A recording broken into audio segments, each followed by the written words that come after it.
et bienvenue à toutes et à tous dans Multijoueur, votre rendez-vous jeu vidéo sur Tech & Co. Eh bien, on est de retour pour avoir une actu extrêmement chargée. On vous l'avait dit, c'est la semaine où il y a énormément de sorties de jeux de premier plan. Et pour en parler aujourd'hui avec moi, Marie Palot. Comment ça va, Marie ? Ça va très bien. Merci de m'accueillir sur ce plateau. Mais je suis ravie de t'avoir, C'est grand magnifique, spécialiste pop culture. Il est pas beau notre C'est plateau ? très très beau. C'est Ouais. très beau. Ouais, je suis ravie que ça te plaise. En tout cas, tu es la On bienvenue. est bien à la maison.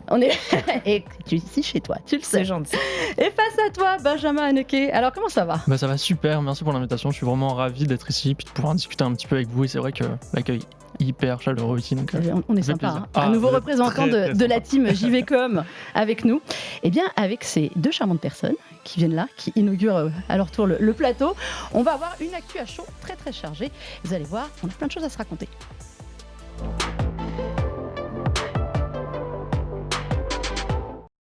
Alors, même si on est en majorité des filles, on va laisser la place d'abord à ce seul monsieur pour nous parler d'Hades 2, parce que Hades avait cartonné.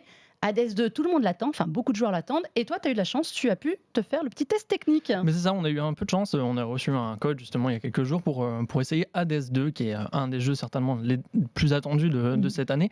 Déjà parce que le premier Hades avait fait sensation à l'époque, en fait, pour tout son côté exploration de la mythologie, aspect roguelite qui cartonnait à l'époque. Et oui, on est vraiment dans une continuité qui est encore plus abouti, je trouve, en fait, en termes de direction artistique. En fait, on voit qu'il y a beaucoup de soin qui a été apporté au jeu cette fois, des mécaniques de jeu qui ont également évolué. En fait, cette fois, on incarne Mélinoé, qui est la sœur de Zagreus et qui, encore une fois, dans une histoire de famille, va devoir lutter contre Chronos, qui est le titan, Cette le fois, c'est roi des Chronos, titans. c'est plus. Oui, voilà, c'est Titan qui peut. C'est ce Il titan bouffe ses enfants, lui, non? Un truc Oui, comme ça. c'était ça, ouais. Enfin, il y a toujours un problème. C'est un mec bien, ça. Il y a toujours un problème au niveau de la famille dans ces Ce sont jeux-là. des problèmes familiaux dans la Voilà. mythologie. Et du coup, oui, on incarne donc Mélinoé qui, cette fois-ci, aura le droit à des attaques chargées, qui s'appellent des attaques Oméga. Et ce qui se passe, c'est qu'en fait, il y a une jauge de mana qui est introduite et qui permet justement d'effectuer des sorts un petit peu plus puissants. Mais sans quoi, en fait, on retrouve toujours ce système de bienfaits, en fait, où à chaque fois, on vide une salle de ses ennemis et on progresse soit dans une voie qui nous est imposée, soit qui nous laisse le choix, en fait, pour récupérer ensuite des récompenses pour augmenter nos caractéristiques. Est-ce que c'est dans la continuité du premier au niveau vraiment ambiance Au niveau de ils ont pris autre l'ambiance, chose? Oui, on est vraiment dans la continuité. Et je trouve que c'est vraiment quelque chose qui a été plus abouti cette fois. En fait, on voit que la direction artistique a été un petit peu remaniée. On voit que les décors sont peut-être un peu plus sombres, mais en fait, on arrive vraiment en terrain conquis, hein, vraiment en terrain connu. Et on reprend vite les automatismes. Et c'est ça, en fait, qui est assez grisant avec Hades, c'est qu'ils arrivent tout de suite à imposer un style de jeu, une expérience, et qui est vraiment très, très, très addictif pour le coup. La séquence que tu as faite là, c'est quoi ? C'était une séquence de début ? C'était une espèce de melting pot de choses qu'on va trouver ? En fait, on a pu découvrir la première zone du jeu. En fait, on avait plusieurs salles à vider jusqu'à arriver à un premier boss. Et en fait, le test technique nous permettait de le battre jusqu'à 5 fois pour découvrir un petit peu des éléments de lore, pour découvrir des nouveaux aspects du roguelite, des ressources à récupérer pour augmenter en fait le hub central, parce que le côté roguelite, ça passe aussi par ça en fait. C'est-à-dire que tout au long de nos runs, de nos parcours, on récupère des ressources qui permettent justement d'améliorer notre hub, de débloquer des personnages, des items précis. Enfin. Marie, toi, c'est ta cam ou pas, Hades ? Écoute, je suis fan de mythologie antique, donc je suis passée à côté, j'avoue. Je jouais à d'autres trucs à l'époque, et c'était un peu l'aspect roguelite qui me freinait. Je me disais, oh là là, je crois que ça va me décourager. Et j'ai vu en fait que dans le 1, le héros s'appelait Zagreus, qui est un nom qui, donc tous les personnages existent dans la mythologie. Oui, tout à fait. Mais c'est un nom assez particulier parce que c'est un personnage qui est très Diane Retry. Taillé pour le jeu vidéo, quoi. Qui est taillé pour le jeu vidéo, qui fait partie d'un courant religieux dans la mythologie antique. Il a vraiment une histoire un peu particulière, et je me suis dit, waouh, ok, les créateurs du jeu sont allés fouiller vraiment hyper loin dans toutes les petites mécaniques et les archives de la mythologie, et ça m'intrigue. Pas juste prendre de la mythologie pour faire une toile de fond, quoi. Ça, C'est pas pas mal. juste Aphrodite qui va manger la pomme de machin, tu vois, ça a l'air poussé, fouillé, bien écrit, ça me plaît. C'est attendu pour quand, Benjamin, ce jeu ? Pour le moment, c'est annoncé pour 2024. Donc, à la fin du test technique, ils annonçaient quand même que la date de l'accès anticipé était très proche, sans nous dire vraiment de manière plus précise. Mais au vu de ce qu'on a pu essayer, de ce qu'on a joué en fait dans ce test, c'est vraiment très solide et ça ne m'étonnerait pas que ça sorte dans les prochains mois. Donc voilà, Hades 2, on en reparlera quand le jeu sortira pour de vrai. Peut-être bientôt, si on envoie Benjamin. Peut-être. Autre sujet que je voudrais qu'on aborde avec vous, il y avait la semaine dernière les Nintendo Indie World, je ne sais pas pourquoi je dis ou je sais pas, l'événement en ligne. Je voudrais qu'on en parle parce qu'on n'en parle pas assez de Nintendo et de la Switch comme plateforme de jeux indé. Et on a repéré des petits jeux qu'il faudrait suivre précisément. Alors, je vais commencer par le mien parce que ça m'a fait rire. C'est Little Kitty Big City. C'est un jeu qui sort le 9 mai. Je ne sais pas si vous avez vu les images, mais alors pour moi, c'est un peu ce que j'avais bien aimé dans Stray, le jeu d'un petit chatou Mimi qui est là, croisé avec les oies insupportables de Untitled Goose Game qui font que des conneries et qui sont là pour vous pourrir la vie. Est-ce que j'ai bien résumé ou pas ? Je pense que le résumé est impeccable. Ah, c'est ça, on est un chat qui se balade dans une grande ville et peut faire n'importe quoi. Et je trouve ça absolument génial. Bah c'est vraiment la vraie vie d'un chat finalement. Hein. Et voilà, on est d'accord. Être mignon, mais en même temps. Vous pouvez le custo avec des têtes d'endives ou je ne sais quoi aussi, c'est n'importe quoi.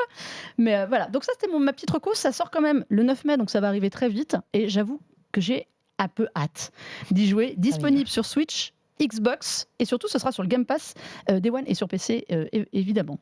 Toi Benjamin, c'était Europa qui t'a plu. Oui, c'était Europa. Il y avait cette petite vibe Ghibli en fait dans la direction artistique. En plus, il faut savoir que c'est un petit projet en fait. C'est par un développeur et un studio vraiment à taille très humaine. Et voilà, il y a ce petit côté cosy en fait qu'on oublie un petit peu sur les jeux indés de la Switch qui permettent vraiment de se poser et vraiment de passer un petit moment hors du temps où là, par exemple, le héros passe son temps à flotter grâce à son jetpack sur une lune qui a été terraformée et on peut découvrir en fait des décors très verdoyants, très chatoyants et dans la direction artistique, ça m'a fait un petit peu penser au château dans le ciel de Miyazaki. Ouais. Je suis tout à fait d'accord avec toi. Ça te plaît bien ça, Marie? Écoute, ça me plaît bien, puis même les couleurs, ça me fait penser à du Zelda. Et à un jeu que j'ai oublié. Planet of Lana. Moi, je trouvais qu'il y avait un petit côté un peu. Alors, c'était un peu plus aquarelle, Planet of Lana, mais il y a ce côté un peu peaceful. Je suis d'accord avec toi. C'est très, très joli. Hein. Mais je trouve qu'on oublie de temps en temps, justement, que sur la Switch, il n'y a pas que des jeux. Je schématise, mais il n'y a pas que des jeux Nintendo, où il y a de plus en plus de gros jeux, mais ils ont une force indé aussi. Alors, dans un autre registre total, moi j'ai bien aimé Lorelai and the Laser Eyes, pareil, qui arrive le 16 mai. Ça, c'est parce que, les gens le savent, j'ai un énorme faible pour les jeux Annapurna, que je trouve toujours complètement barrés. Et celui-ci a l'air vraiment. Je sais pas si vous avez vu ce que c'était. Il y a un côté très lynchien, très David Lynch dedans. C'est un jeu d'enquête dans un univers complètement surréaliste, un peu glauque, un peu cauchemardesque, un peu bizarre. C'est une nana qui est sommée, on ne demande même pas son avis, d'aller dans un hôtel d'Europe centrale pour répondre à des gens qui l'appellent et elle va devoir enquêter. Je trouve ça hyper dark. Je ne m'attendrais pas du tout à voir ce genre de jeu sur la Switch, pour le coup. C'est que des puzzle games. Ça, c'est ma cam. Ah, mais t'as vu ? Ah, j'adore. Et ça, alors, pour ceux qui voient les images, il y a vraiment ce côté un peu puzzle. Il y a une ambiance. Alors, on a vu que le trailer, on n'y a pas joué, j'avoue. Mais il y a quelque chose d'un peu bizarre. Je ne sais pas si vous aviez joué à un jeu qui, moi, j'ai adoré, qui s'appelle Sayonara Wild Hearts. Ah oui. C'est Simogo, c'est le même... C'était incroyable, ne serait-ce que pour la BO. La BO, on est d'accord. La BO était exceptionnelle. Je recherche toujours le vinyle de la BO. Et il y a ce côté donc très éthéré, mais beaucoup plus dark. L'autre était très lumineux, très néon. Je trouve que voilà, on n'en parle pas assez de la Switch comme plateforme en plus mobile pour ce genre de petits jeux. Et alors toi, il y a un autre jeu qui t'avait fait rire. Écoute, c'est un peu aussi du puzzle game, des enquêtes, mais c'est un détective qui est un canard en fait, qui recherche un salami perdu. Alors moi, j'avoue, je suis passée à côté de The Dog Detective, The Secret Salami. Exactement. La bouffe a disparu, ça c'est un vrai motif d'enquête, ça, tu vois.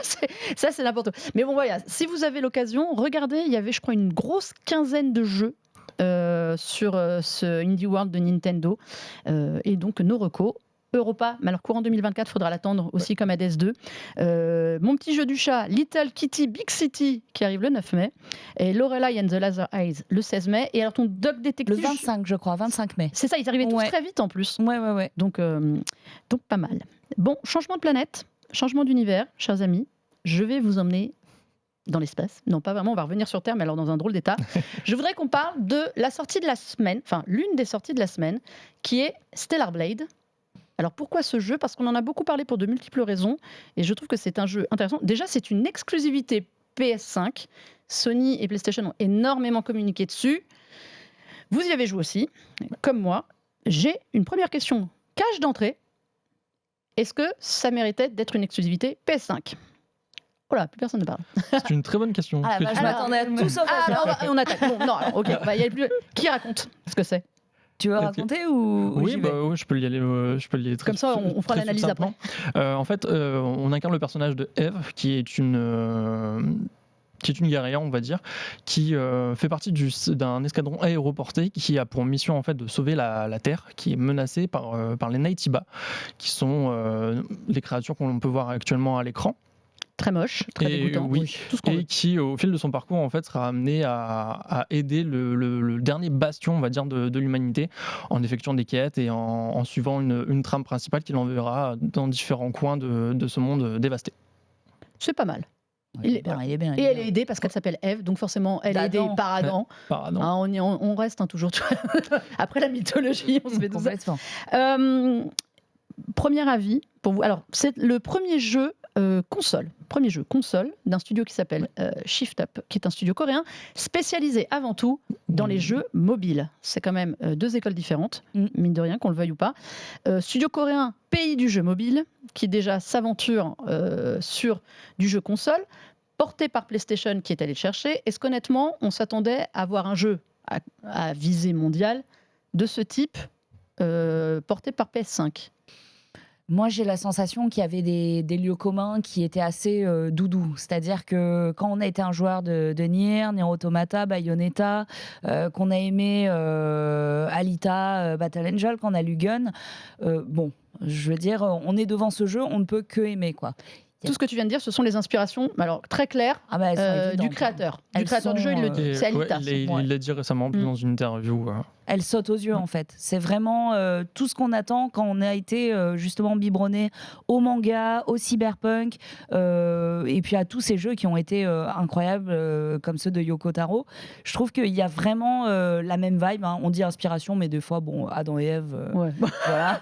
Après, environnement apocalyptique. Hein. Si vous aimez en ce moment, si vous n'aimez pas les environnements post-apocalyptiques, entre la série Fallout, les jeux en tout genre. Oui, il y a que ça en ce moment. Il y a que ça. Il y a peut-être un message derrière. La fin du monde arrive.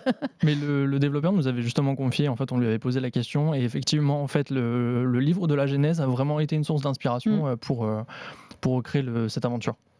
Mais moi, là, alors, je suis comme vous, j'y ai joué. Je trouve qu'il y a exactement tout ce que tu dis. C'est sa force et sa faiblesse. Oui. C'est-à-dire que j'ai retrouvé beaucoup d'autres choses que j'ai déjà vues ailleurs, et j'ai cherché un peu la patte de ce jeu. Je trouve que parfois, il manque un petit peu, alors, on ne va pas dire d'originalité, mais de son identité propre. Comment on se démarque finalement ? Ouais. La réponse en image. Elle est là. Elle est, mais voilà, et malheureusement, alors on en reparlera du physique d'Eve qui avait fait couler beaucoup d'encre. Honnêtement, moi, en y jouant, ça m'a laissé complètement de marbre. Je suis désolée, mais je ne vois pas la polémique. Déjà parce que je la vois de dos tout le temps. Mais alors, j'ai posé la question au créateur du jeu. Je lui ai dit, voilà, est-ce que vous comprenez en fait la polémique sur le personnage ? Et là, on se heurte à quelque chose de culturel, en fait, qui est très bien expliqué d'ailleurs sur JVcom. Vous avez fait un article là-dessus pour expliquer, qui est très bien aussi. Ce que beaucoup savent quand on s'intéresse un peu à la culture asiatique, le rapport au physique de la femme, notamment en Corée, n'est pas le même. Là-bas, il y a une quête de la perfection. Je pense que beaucoup ont vu cette image de Miss Corée, l'élection de Miss Corée, où toutes les filles se ressemblent parce qu'elles ont toutes les mêmes chirurgiens. Exactement. Et c'est vrai que lui dit, c'est vrai, on a envie de jouer avec des personnages qui sont beaux. Est-ce que vous avez envie de jouer avec des personnages qui sont moches ? Non. Bah, je crois qu'il y a une école qui dit que, et je le respecte totalement, une volonté d'inclusivité qu'on voit de plus en plus dans les jeux et ça fait plaisir, mais un besoin de représentation. Et c'est là que chacun finalement est différent. Personnellement, moi j'ai un corps de rêve, j'ai pas besoin de m'identifier au personnage. Ça me sort pas en fait du jeu parce que je le prends comme un produit culturel né d'une imagination, nourri par tout un tas de références. Et c'est vrai mais que le physique d'Eve fait rêver. En plus, il est calibré sur un mannequin Sur un vrai top modèle coréen, qui est pour le Shin Jae-hoon. Et honnêtement, ah oui, elle est gaulée de la mort, mais j'ai pas du tout calculé, quoi. Mais non, mais moi non C'est-à-dire plus. J'ai eu que- plus de la peine parce qu'elle court en talons aiguilles et que je Oui. trouve ça hyper galère. Alors, mais depuis voilà. Bayonetta déjà. Mais Si on veut être dans le réalisme, c'est mettez-nous peut-être des le seul baskets. point. C'est peut-être le seul point pas très Voilà. réaliste. Mais sinon, les monstres m'ont tellement effrayée parce que vraiment, ils ressemblent à des utérus ouverts, à des cups menstruels. Ils me terrifient. Et j'ai plus vu ça que Moi, finalement. je suis assez d'accord. Alors, est-ce que c'est parce que nous sommes des filles, Benjamin? Ben, franchement, je partage totalement votre opinion. En fait, c'est vrai que le jeu est tellement nerveux, tellement péchu dans ses combats. En fait, et puis on est complètement transporté dans cet univers et on fait pas vraiment attention à ce détail-là. En fait, c'est vraiment une polémique pour moi qui n'avait pas forcément lieu d'être. En fait. Puis c'est un androïde. Donc à partir de là, Oui, c'est ça. Elle peut elle peut avoir avoir le physique 5 qu'elle veut. bras. Mais j'ai une question plus large parce qu'on avait parlé de Aloy. Quand on avait fait Horizon Forbidden West, alors il y avait encore un problème sur le physique d'Aloy. On parlait de The Last of Us Part 2. Là, c'était Abby qui était trop masculine, c'était pas crédible. Il y a souvent de problèmes sur la représentation du corps féminin, pas de la femme, hein, j'entends, mais du corps féminin dans les Ouais. jeux vidéo. Et de son visage. De son visage aussi. Mais pourquoi on se pose pas la question sur les personnages masculins? Ah non, jamais. Jamais. De la même manière que si par exemple on s'était présenté sur ce plateau pas maquillé, on l'aurait remarqué chez nous, mais pas chez monsieur. Bah oui, effectivement. Non, mais Parce c'est que c'est voilà, marrant. Il y ça a- fait partie de un peu du décorum personnage féminin dans un jeu vidéo. On va tout de suite commenter son physique, son costume, son corps. Est-ce qu'elle est assez féminine? Est-ce qu'elle l'est pas assez? Ça divise énormément les gens. Et c'est vrai que j'ai plutôt tendance à penser on se pose pas la question pour Kratos. On se pose pas la Kratos, question il est quand même, pour, il est quand même tu vois. torse nu tout le long. Je suis désolée de vous le dire. Ouais. Personne ne lui a demandé de se rhabiller. Non, personne n'est Mais il venu est le baraqué. critiquer la longueur de sa barbe non plus. Enfin, C'est vraiment. clair. Non, mais c'est vrai que il y a souvent. Alors, il y a même eu, pour aller encore plus loin, le problème de Peach, Princess Peach dans son jeu à elle, ou alors là, son physique avait changé, donc ça plaisait pas non plus. Oh la vache, Ouais, non, ça va loin parfois. Évidemment, celle auquel on pense le plus, c'est Lara Croft. Forcément. Lara Croft avait posé. Enfin, sur le coup, non. Dans les années 90, moi, j'étais. Quand le jeu est sorti. Vous, je ne sais pas, mais moi, j'étais en âge d'y jouer. Voilà, ça faisait marrer les gens de l'avoir en mini short, oui, avec des seins triangulaires Et c'était parce ok. que ça changeait. Oui. C'était ok, mais aussi parce qu'on avait des séries comme Sydney Fox, on avait C'est pas beaucoup plus vêtu. qui est pas beaucoup plus vêtu et qui était canonissime. Et du coup, je pense qu'on se posait pas vraiment cette question. En tout cas, il n'y avait pas de comparatif. C'est-à-dire qu'à l'époque, c'était la norme. Aujourd'hui, on a des jeux qui sont plus inclusifs, plus réalistes. Tout à l'heure, on citait notamment Aloy. Donc c'est vrai qu'on se dit, attends, on est capable de faire ça. Pourquoi on le fait pas à tous? C'est bien d'avoir de la diversité. Mm. Je trouve ça génial d'avoir. C'est dans ce que dit le Stellar Blade, créateur. Il dit voilà, on a le droit d'exprimer tant que ça ne porte pas préjudice complètement. au personnage. Et c'est vrai que honnêtement, Eve dans Stellar Blade, elle n'est pas rabaissée ou quoi que ce soit par son physique. Absolument Ah pas. non. Au contraire, c'est une vraie héroïne. Et toutes ses potes, elles sont un peu du même acabit hein, quand même. Hein, dans le... Elles sont toutes trop belles. hein, Elles sont toutes Même canonissimes. quand elles meurent, elles sont là. Tu vois, elles sont canons, quoi. Mais c'est vrai que j'ai l'impression que c'est un problème sur les jeux d'action et d'aventure des personnages féminins. On se C'est pose vrai. jamais le problème sur un Life is Strange ou sur un. Est-ce qu'on n'a pas le droit d'être badass et canon? Est-ce qu'on n'a pas le droit d'être. Parce qu'encore une fois, il y a une dimension de réalisme, je pense. Est-ce qu'on peut vraiment courir sur une montagne avec des talons? Non, mais ça c'est pas réaliste. Mais mais c'est est-ce un qu'on jeu peut être vidéo. badass? Est-ce qu'on peut être badass, joli, et mettre des nions à des extraterrestres? Ah bah oui. Oui. Bah oui. Oui, on peut tout à fait. Hein. Mais je pense qu'il y a une question à avoir là-dessus, de manière générale, sur la représentation de la femme d'action. Pas de la Ouais. femme dans le jeu vidéo. Je différencie les deux problèmes. Samus Aran dans Metroid Prime, quand on découvre que c'est une nana, ça ne choque personne. Ça étonne. On se demandait à quoi elle allait ressembler dans le remaster. Voilà, on le sait, mais elle a une grosse combinaison, donc ça va. Bilan, avant qu'on attaque les jeux, est-ce qu'il faut jouer à Stellar Blade? Oui, pour moi, en fait, c'était vraiment une bonne surprise, en fait, parce que comme on le disait, peut-être qu'on peut lui reprocher en fait un côté pas forcément très original en fait dans sa proposition. Moi, je trouve que son hybridation en fait c'est une force. Je trouve que le studio Shift Up a réussi en fait à créer un amalgame en fait de toutes ces influences pour en faire en fait quelque chose d'assez unique en son genre et de très divertissant surtout en fait. Et il arrive même à nous surprendre des fois en fait. C'est parce que c'est pas seulement un jeu d'action à l'épée en fait. On retrouve aussi des phases qui tirent un peu du côté du survival horror parfois et c'est assez étonnant de les voir là-dessus. Donc pour Benjamin, c'est oui. Pour Marie, C'est oui aussi, parce que la démo à laquelle j'ai pu jouer, c'était hyper nerveux. C'est un vrai défouloir, honnêtement. C'était un exutoire. Et je trouve ça hyper intéressant d'avoir un jeu qui, encore une fois, voilà, reprend des influences qu'on connaît bien, sans tapisser des lieux communs. Et qui arrive quand même un petit peu à se démarquer sur plein d'aspects. Moi, j'attends beaucoup, parce que j'ai vu qu'il y avait des joueurs qui avaient poncé La démo, La démo, il y a des plus de joueurs qui ont 50 heures, passé quoi. 50 heures sur la démo. Il Faut y y avait aller, hein. des pics de joueurs 600, 700 000, je crois, Mais c'est personnes. incroyable. C'est Et je me assez dis, bluffant. waouh, ok, le jeu va nous offrir énormément de choses, et ça me rend curieuse. Ouais. et moi je vais dans votre sens. Si vous êtes des fans de Nier, moi je suis un peu moins fan de Nier, donc j'ai été un peu moins réceptive, mais je pense que pour les gens qui aiment ce genre de jeu, il y a de quoi faire. L'exploration, en revanche, il y a de quoi faire dedans. Oui. Les combats sont extrêmement nerveux. Ça, Ouais. ceux qui aiment les phases de combat, il y a même des boss où c'est un peu galère, hein, on va pas se mentir. Donc à faire, ça sort le 26 avril sur PS5 exclusivement, évidemment. C'est Stellar Blade.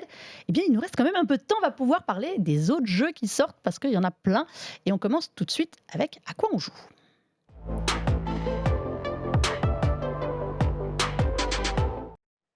Eh Benjamin, je te laisse commencer parce que tu m'as demandé Ayuden Chronicles, Et oui, ça fait, 100 Heroes. ça fait déjà pas mal de temps qu'on attend, parce que c'était un projet à la base qui avait été kickstarté en juillet 2020, il me semble, qui avait quand même récolté la somme de 3 millions d'euros. C'est quand même assez fou. Ah ouais.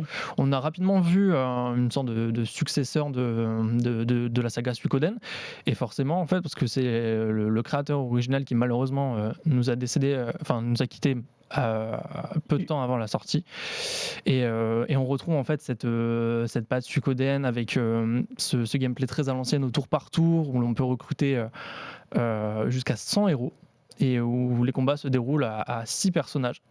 Ah ouais. Et il y a ce petit côté aussi c'est pas de la HD 2D, mais en fait des environnements en 3D avec des sprites en 2D sur les personnages qui font un peu penser à cette vibe Octopath Traveler, Triangle Alors c'est ce que Strategy. je veux dire, moi je connais pas du tout à part de nom Ayuden Chronicles. J'ai trouvé s'il y avait ce côté Octopath Traveler quand même. Hein. Oui, bah c'est une direction artistique qui fonctionne pas mal en ce moment, et qui a l'air de plaire pas mal aux joueurs. Et oui, ça ajoute une petite touche à ce côté très ancien, avec une technique qui est un peu nouvelle. Et oui, non, on est agréablement surpris. Bon, le jeu apparemment a l'air d'avoir ses défauts, mais sans quoi ça fait plaisir de revoir un petit peu des jeux de rôle japonais à l'ancienne comme ça. Enfin, une vraie nostalgie qui se dégage de ce projet, et ça fait plaisir à voir. Donc voilà, Ayuden Chronicles 100 Heroes, c'est disponible partout. Oui. Donc, et c'est déjà sorti. Moi, je vais vous parler de mon petit coup de cœur de la semaine. C'est Tales of Kenzera Zao. On en avait déjà parlé dans cette émission rapidement, mais j'ai passé beaucoup plus d'heures sur le jeu. Et vraiment, c'est un coup de cœur pour sa patte graphique, son sujet très fort qui est une histoire de deuil. S'il y a une vraie question dans le jeu vidéo, c'est comment est-ce qu'on traite le deuil. Le jeu vidéo étant quelque chose de ludique et divertissant, parler du deuil, c'est compliqué. C'est le premier jeu de Surgeon Studio. Et derrière, mine de rien, on a quelqu'un qui connaît le problème du deuil, qui a eu à affronter le deuil de son père et qui a remis tout ça dans ce jeu. Le jeu, c'est l'histoire de Zuberi, qui est un jeune homme africain dans une ville futuriste d'Afrique qui a perdu son père et hérite quelque part de sa mère, lui remet un livre que son père voulait lui donner, qui est l'histoire de Zao, un jeune chaman dans un pays imaginaire africain. Et donc il y a toute cette phase d'histoire culturelle bantou africaine.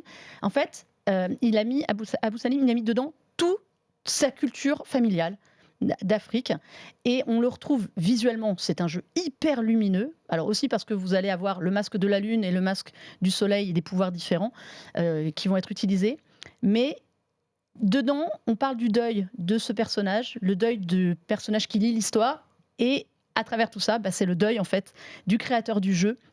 Je trouve que vraiment il y a quelque chose. C'est pas le jeu le plus compliqué. C'est un Metroidvania, voilà, ça revient énormément à la mode, les Metroidvania en 2024.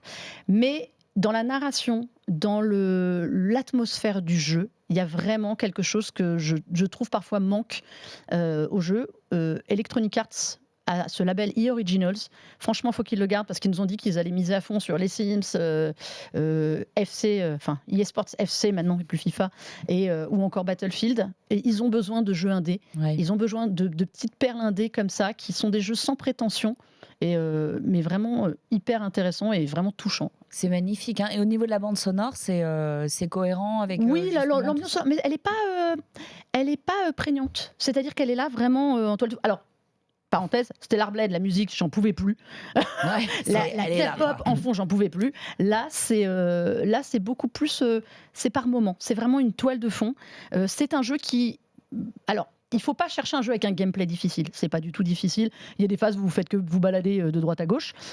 Mais dans l'écriture, dans la présence, dans l'histoire de ce personnage Zhao, qui en fait est un jeune casse-bonbon, pour être aimable, au début, qui veut absolument, en fait, lui, il veut retrouver l'âme de son père.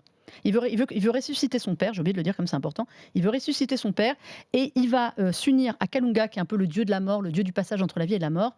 Et il promet de lui retrouver 3 esprits qui se sont échappés dans la forêt et tout autour, et en échange de récupérer l'âme de son père et donc de ressusciter son père. Donc il y a tout ce travail dans la narration sur l'acceptation du deuil, en fait.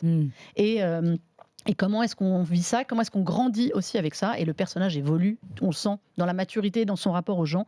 Vraiment, c'est un jeu que j'ai trouvé magnifique.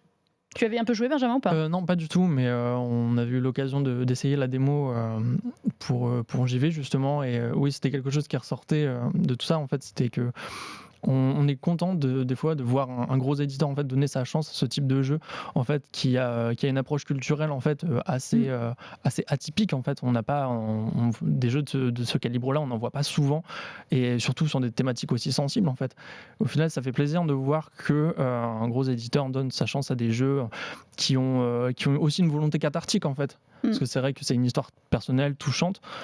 Et qu'on connaît tous. Mais oui, voilà, qu'on sera tous amenés, et c'est une façon. C'est un sujet malheureusement qui parle à beaucoup de gens. Et c'est vrai que dans le traitement du deuil dans le jeu vidéo, il y a ou des jeux type Gris qui annoncent la couleur directe, ou What Remains of Edith Finch qui sont clairement voilà le deuil, voilà comme on en parle dans un jeu vidéo. Et des jeux qui étaient un peu plus ludiques, type Spiritfarer, qui mettaient en toile de fond, ou Brothers, on en avait parlé de Brothers, Tales of Two Sons, qui a ça en toile de fond et on comprend en y jouant. Je trouve que ce jeu-là est à la croisée des chemins, c'est-à-dire que clairement il a annoncé la couleur dès le début, mais on joue à quelque chose qui est coloré en plus, donc il y a vraiment ce contraste permanent. Donc voilà, c'était Tales of Kenzera, c'est ma reco de la semaine. C'est sur PS5, Xbox Series et PC, et même dans le PS5 Plus Extra et Premium, ça dès sa sortie. Alors je voulais vous montrer ça parce que ça me fait marrer. Wow. Voilà, ça c'est le masque du soleil dans le jeu. C'est un artiste ghanéen qui a fait ça, alors que je ne n'écorche pas son nom, qui s'appelle Christopher Niasafo. Voilà, et de manière officielle ou Ouais, tout à fait. Voilà, c'est le masque du jeu. Donc je vais vous montrer parce que très c'est vraiment dans l'ambiance du jeu. Vous avez prévu tous les accessoires sur le plateau. Non, je ne le mettrai pas sur moi. On arrive au bout de cette émission déjà, vous vous rendez compte. Merci beaucoup à tous les deux d'être venus. Merci à vous. Benjamin, on te retrouve sur JVcom. C'est ça, exactement. Plein de choses à raconter encore? Ouais. C'est un peu chargé quand même. Un peu chargé en ce moment. Marie, oui. Écoute, j'étais ravie de t'avoir. Bah moi aussi, j'étais ravie de venir. Alors, on peut te retrouver partout. Alors, tous les mardis sur RTL 9 et Action pour parler cinéma, et de temps en temps sur Culture Box, voilà, pour parler de jeux vidéo, justement. Voilà, vive le jeu vidéo. Hein, oui, on le dit. Oui. Ça fait évidemment plaisir. que même sur les médias grand public, on peut en parler. Merci en tout cas à vous deux d'être venus. Merci à vous tous et toutes d'avoir regardé cette émission. Vous pouvez la retrouver évidemment en replay sur YouTube, en podcast partout, sur le site Tech & Co, et évidemment en multidiffusion sur la chaîne Tech & Co. En tout cas, on se retrouve très vite parce qu'il y a plein de sorties de cette semaine dont on n'a pas parlé. Ce sera pour la semaine prochaine et les suivantes. Et puis évidemment, tous les autres jeux qui arrivent. En tout cas, jouez bien et à très vite. Bye bye. Bye bye.